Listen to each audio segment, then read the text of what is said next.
Hey, everybody. Welcome back to the Getting It Wrong podcast, where we unlearn harmful ideals, beliefs, and ideologies that we might be holding on to.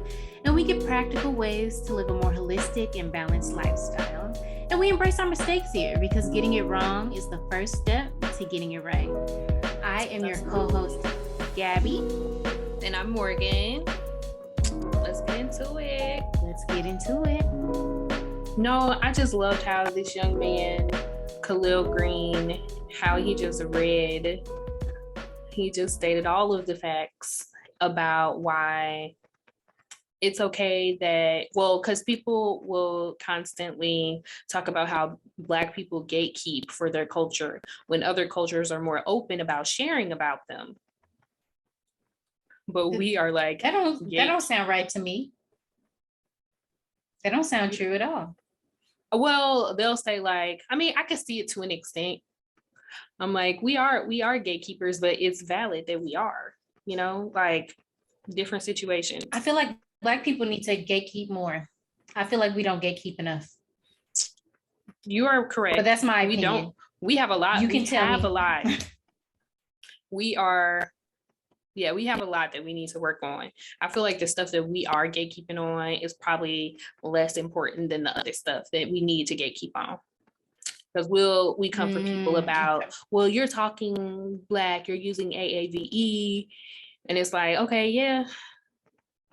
Like, and they are profiting off of like Aquafina, stuff like that, people profiting off of using Black scent and stuff like that, and profiting off of our culture. And yeah, we do need to call them out, but at the same time, it is other stuff we need to be calling them out about. We need to be calling out all these people. People need to be owning their masters. Very important for the Black community, for people owning their masters in music, because we are music, period. Like, it is us. People need to be supporting these like Black designers. We are fashion. Like, we need to make Black designers like couture. Like, you know what I'm saying? That should be high fashion, and we need to treat it as such. That is also us. Yeah, it makes a huge difference. And I think once we put value on ourselves like that, it's gonna create like that. Kind of how like Harlem was back in the day, how Black Wall Street was back in the day, where all of the money was coming into us because we were the entertainment, we were the we had so much value that we would be getting so much money. Like the Black dollar would circulate far more than it does. Like, once a Black person gets $1 now, it goes right back out the community. But it would stay within us, and we would also be getting their coin too if we would keep up on that stuff. You know what I'm saying? So, yeah, I definitely agree with putting value on ourselves, especially when it comes to like high fashion and stuff. I feel like people place way more value on European designers, which, I mean, some of these European designers are fabulous, but I feel like when it comes to the Black designers, we're so quick to call it like ghetto or, exactly. And we need to, when that's not, when it's not true. These Black brands can be just as good. And no, but they are. That's what's crazy. The only, like, all of it is, I mean, in my opinion, like, I'm not a high fashion couture type of girl, but I mean, all of it be ugly. So if we just tell everybody this is the cutest ugly thing, and it's the Black designer, and we rapping about that and singing about that instead of what they rap and sing about now, like, which is the other designers, Gucci, all of that. Like, if it was us and our own stuff, like, which I do see some of that happening, like the Teflon bags, like Beyonce, Oprah, like high profile people are like endorsing it. But we should do it a lot more, is all I'm saying, because everybody else should see that value. Yeah, people are only going to place value on what you place value on. Kind of like with yourself. Like, if you don't place a lot of value on yourself, people are not going to place value on you. It's the same thing when it comes to basically anything else. Like, if it's something Black, it's not automatically ghetto. Like, You have to take it for what it is and not base the value off it just because of who created it. Yeah, exactly. See, once we know our worth, once we know our worth, we got to know our worth out here. That's the whole Gotta thing. know your worth. And once we do know our worth and we are putting that value in ourselves, our community, others will like recognize that, and then they're gonna be paying us for the same thing, which they already do. But it's about like owning it, because the way Own these artists it. be getting pennies off a dollar, like, or you know what I'm saying, like 360 deals, yeah.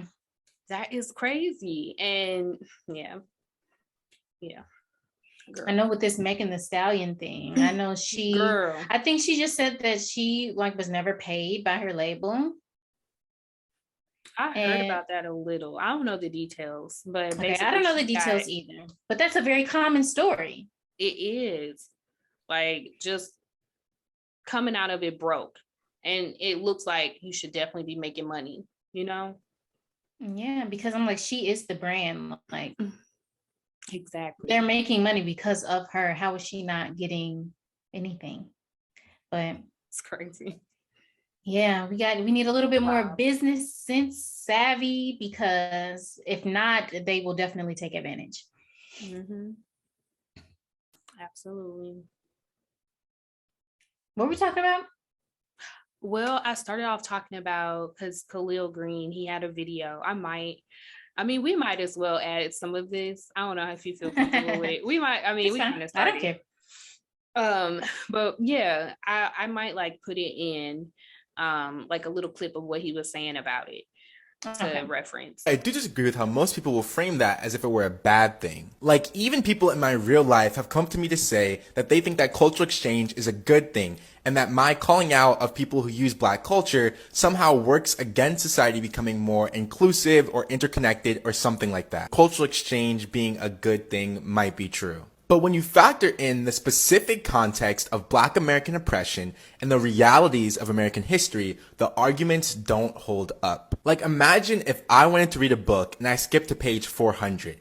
It would be impossible for me to make sound judgments on what the characters are doing. I would think Katniss was a villain because she's shooting other teenagers with bows and arrows, and I think Harry was delusional because he stabbed a book with a tooth. But there's context behind those decisions that make them make sense, and without this context, I'd have an uninformed opinion. Now, to tie this, the imitation of Black culture by non-Black people has more often led to erasure and exploitation than inclusion and reciprocation. He like breaks everything down in such a meticulous way that makes so much sense.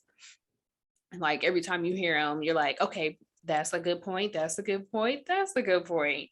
So yeah, anyway, he was going to be also my shout out for my Black history shout out. Young Black people just doing what they do best, which is excelling, just being lovely, talented human beings.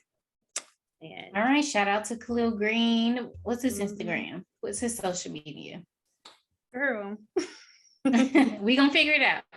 You know. Where'd you see it? On Twitter, Instagram? On Insta. It is Khalil Green. It's partially his that name sounds familiar, actually. I'm like, do I follow him? Probably not.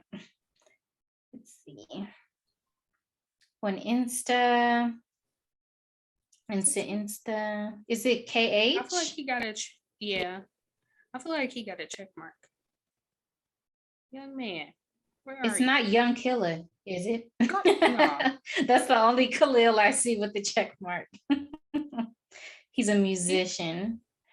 Okay. No, this is the young man that I think he's like the first Black student body president at Harvard or something. Oh, interesting. I can't find him. I can't find him. Yeah, that's crazy. I see Khalil Green, baseball player. Khalil Green. Let me see if I search Khalil Green, Harvard. Khalil Green. Okay. Okay. Are you sure it wasn't on Twitter? Yes. Oh, I spelled his name wrong. Okay, no, I think I found him. Is this him? Oh, is this him? Look at the screen. Yes, that's him. Khalil Green. That's him. Okay, he's Gen Z. Interesting. Okay, his Instagram is KAHLIL.GREENE, Khalil.Green. He has 54.3K followers. Okay. He was on Forbes, New York Times. Interesting. Okay, Yes. Black excellence. Okay. Gen Z excellence. We love to see it. We love to see it. Keep doing what you do, young man. I'm giving auntie vibes. Very much so. Auntie Morgan. Yeah. Okay, girl. But yeah, let's go ahead and get into this Must Know Monday. We're just gonna keep it pushing right on through. So welcome back, everybody. Yes. How was your week so far, Gabby? This week was rough, actually. Oh, February has been one of my busiest months in a long time, but it's almost over with. So, and Mardi Gras this weekend. So, we're going to have some fun. Okay. Okay. What about yours? Mine was regular schmegular, and I enjoyed like a regular week. No crazy surprises. I will take it. Not too mundane, but like still, yeah, girl, it was okay. I was about to keep going. It was okay. It was good. Okay, You over here yawning too. Good I'm to not hear. that boring. Nothing crazy. No, I'm tired. I know. It's 10 o'clock. Girl. We usually get started at 9. You're right. Girl, we'll never start at 9. We usually start at 9:40 and it is 10:10. We're trying. We're here. We made it. We're slacking. But yeah. Yeah, it wasn't too bad. But yeah, girl. So this week, so what I think everybody should know is one establishment that got it wrong was Family Dollar. I don't know if you guys heard about this, but I'm sure you have, Family Dollar actually had to recall a lot of their food products because they had a rodent infestation. Oh, so gross. So gross. No. And it just makes me, I don't know, it just makes me very suspicious. I feel like they might not be alone. I'm like, who do they share a warehouse with? We're not surprised. Honestly. That's true. Honestly, I'm not very surprised. I mean, it's Family Dollar.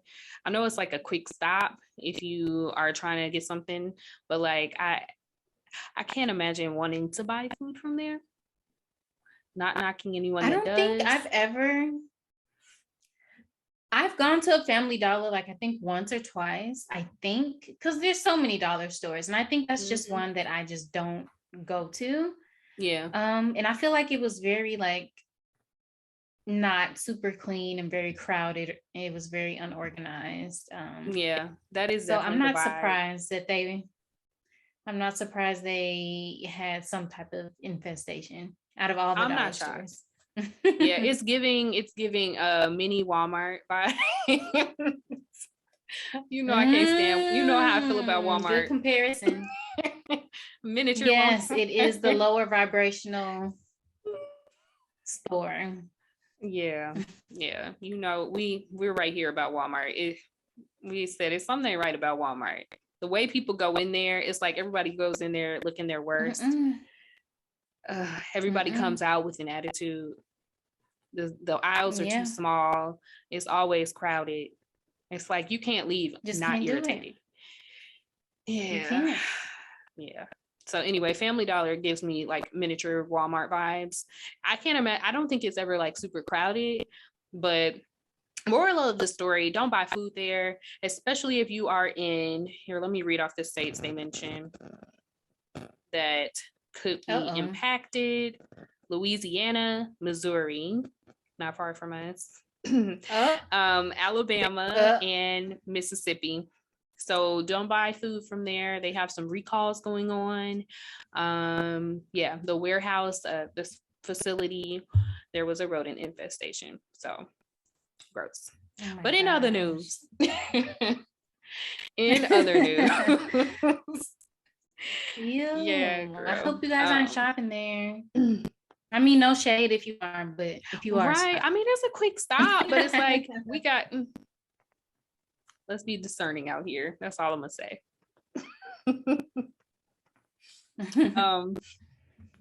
So in other news, there was a TikTok by a lawyer. Her handle is Jettie, Jettie girl 28. So she had a video. I'm gonna post it here. 2022 is, in my experience, in 13 years, is the year of the divorce.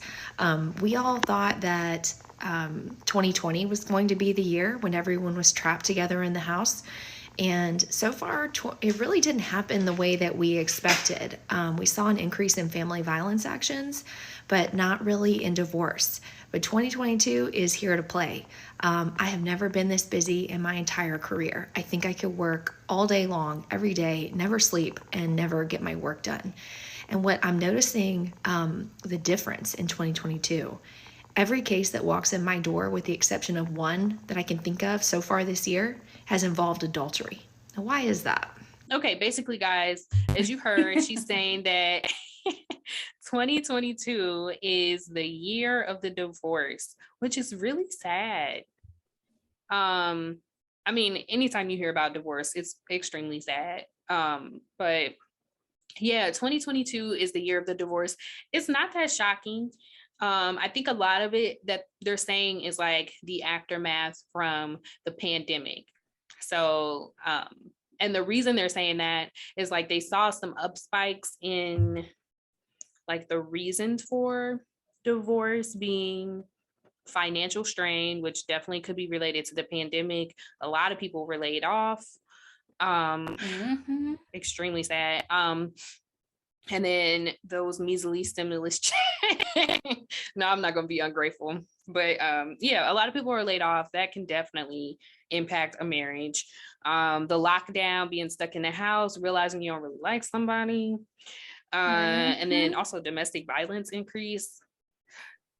Again, being stuck in the house. That's not an excuse. But yeah. Of course not. Realizing somebody crazy, you know. Girl. So yeah, that sounds super messy.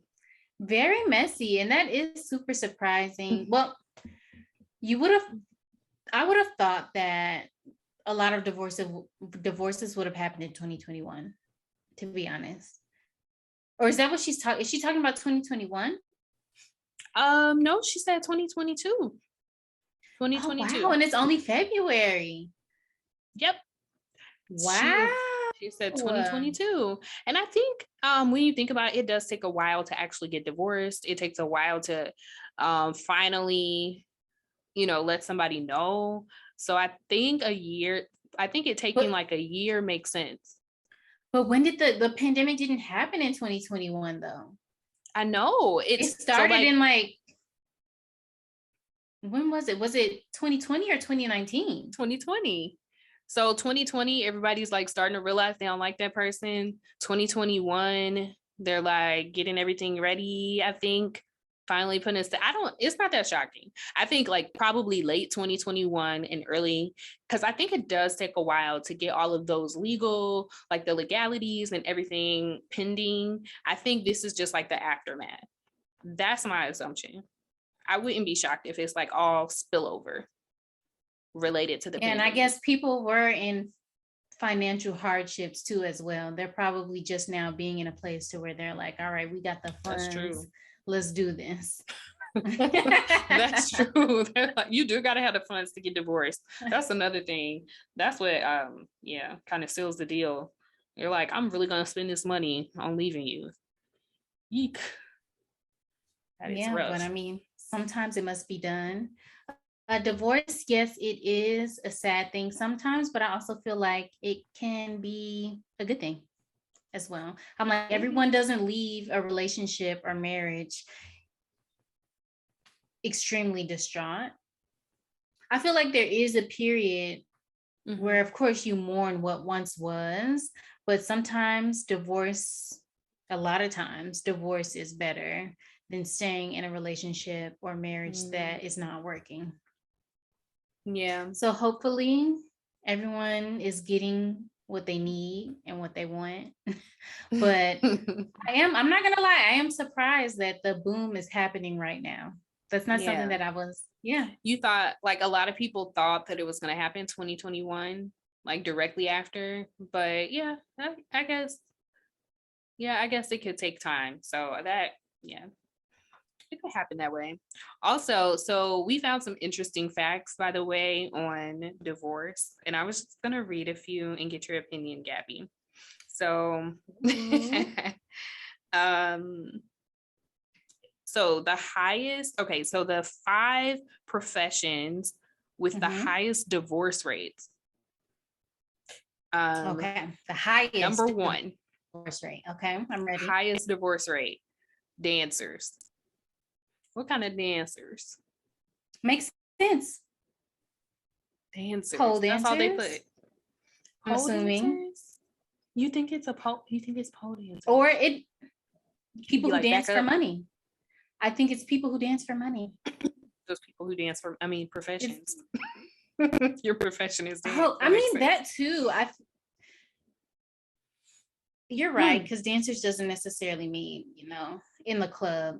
But I feel like when you dance, like dancing is kind of like a spiritual thing. And when you are engaging in that type of, I don't want to say that because all people who dance are not like full of infidelity. But, I just feel like it can be a very sensual thing. And when you're engaging in that kind of movement with other people, or other people see you, or you see other people engaging like that, I feel like it can muster up some types of emotions, and people can get caught up, and I can see that. Okay. And you're talking about both. You're talking about both like exotic dancing and like just general like dancing, like backup dancer, or both kind of? Yeah, both. Yeah, I can see that. I think with like the backup dancer situation, I can imagine them traveling a lot, being on tour. People on tour be cheating. Yeah, when you're in close quarters with people for a long amount of time, like some people don't have enough self-control. It is some stuff might go down. Fair enough. Number 2, bartenders. I could see that. Bartenders. I can see that too. Have you ever heard that they like take on the role of a therapist sometimes? They're just like sitting there talking to people. Oh, yeah. Or they have to be like flirtatious a little bit for their tips, stuff like that. Bartenders, I can see that. Yeah, I've only been a bartender like a few times because I was working for a stadium when I was like super young, like teenager. And yeah, the amount of people that just want to like stay and talk to you. And I've actually been like solicited for certain types of services, and I had to be like, no, thank you. Oh, wow. Yeah, so I can definitely see it. Oh, wow. Okay. I can see that too. 3 massage therapists. Massage therapist? That's another thing, because I'm like, it can be a sensual activity. Yeah. And depending on who the client is, and you know what, at the same time, it's not necessarily the person and their job. I feel like it's the spouse as well. I feel like those type of professions can bring up a lot of jealousy in the partner. Insecurities. Yeah. Okay. So then the last 2 are, I don't even know. So I'll read both of them. Gaming cage workers. What? And then gaming service workers. Gaming cage. I'm about to Google that. What the heck? What is a gaming cage? Not cafe, cage. So when I think of gaming, I think of like people gaming, like video games, but I'm pretty sure that's not what they mean. Oh, they're talking about the casino. Okay, so the responsibilities, they're responsible for counting the monies at gaming establishments such as a casino, conducts financial transactions for people, and reconciles daily summaries of financial transactions. Okay.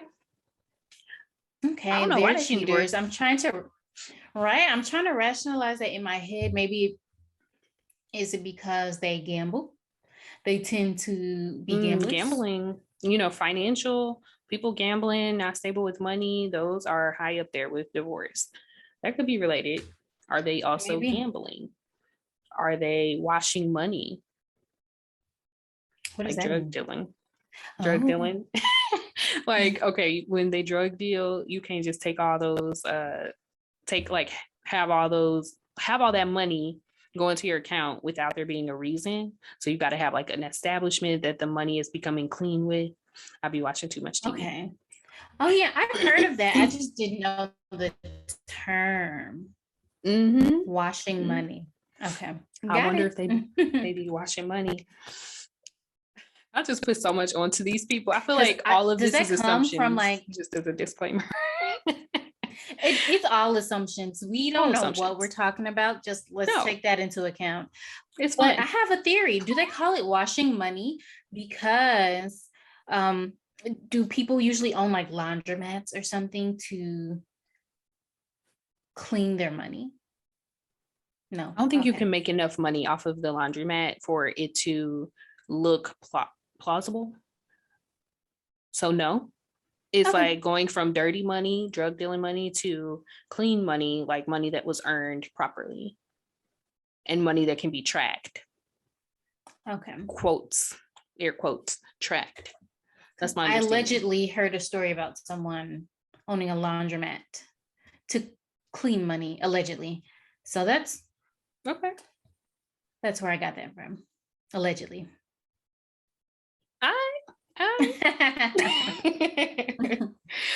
But okay, so then those were the highest divorce rates, professions, and then the lowest, the 5 professions with the lowest divorce rates, I'll just read them all off and we can comment.